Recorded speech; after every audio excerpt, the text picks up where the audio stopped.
Good morning class 7।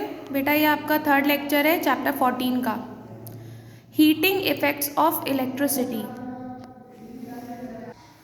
देखिए, when an electric current passes through a conductor, some heat is generated. Do you know why it happens? You know that every material resists the flow of electric current that flows through it. This is termed as resistance.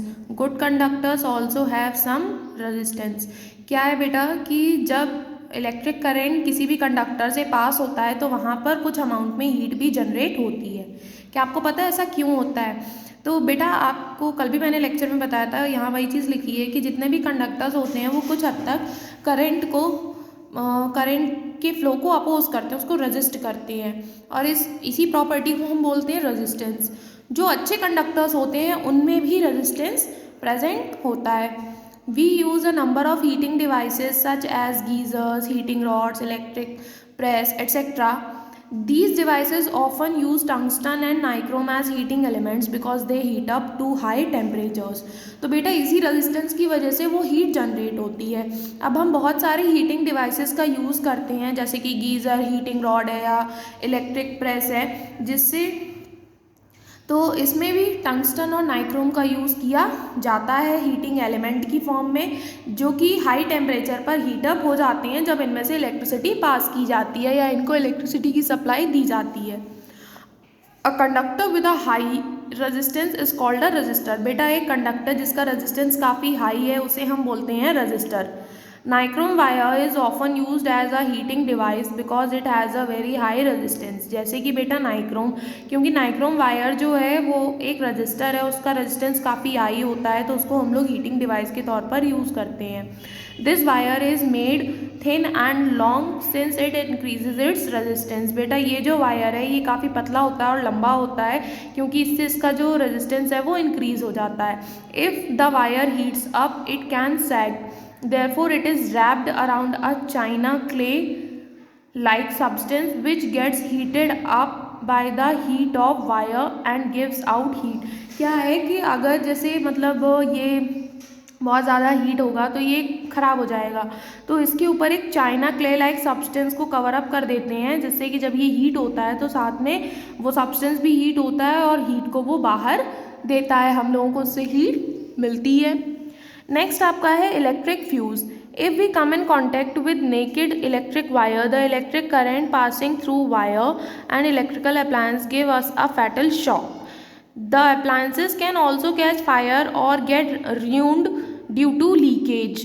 क्या होता है बेटा कि जैसे अगर हम किसी naked electric wire के मीन्स जो इलेक्ट्रिक वायर्स होते हैं मेन जो अंदर वाले, अगर हम उनके कांटेक्ट में आते हैं तो, या फिर जो जिन डिवाइसेस हैं जिनसे करंट पास होता है अगर हम उनके कांटेक्ट में आते हैं तो हमें शॉक लगता है बहुत ज़्यादा, या फिर इस करंट की लीकेज की वजह से वायर्स या अप्लायंसेस कभी कभी खुद भी ख़राब हो जाते हैं। To prevent this happening, prevent this from happening, each circuit in the house and each appliance has a control to regulate the flow of electricity. Such a controlling device is called a fuse। इसीलिए बेटा जितने भी circuit हमारे घरों में होते हैं और जो भी आपके अप्लायंसेस होते हैं उनमें एक डिवाइस लगा होता है जो इलेक्ट्रिसिटी को फ्लो करता है ताकि ये ख़राब ना हो, उसी डिवाइस को हम लोग बोलते हैं fuse. An electric fuse is thus a safety device that is used to save electrical appliances and electric circuits from high and abrupt electric current। क्या है, इसीलिए इलेक्ट्रिक फ्यूज़ को एक तरीके से सेफ्टी डिवाइस बोला जाता है, क्योंकि वो अगर जैसे कभी करंट ज़्यादा जा रहा है, वोल्टेज हाई हो रहे हैं, तो उससे वो इलेक्ट्रिकल अप्लायंसेज और सर्किट को ख़राब होने से बचा लेता है। ठीक है। और fuse works on the principle of resistance. Fuse किसके प्रिंसिपल पे वर्क करता है? रेजिस्टेंस के।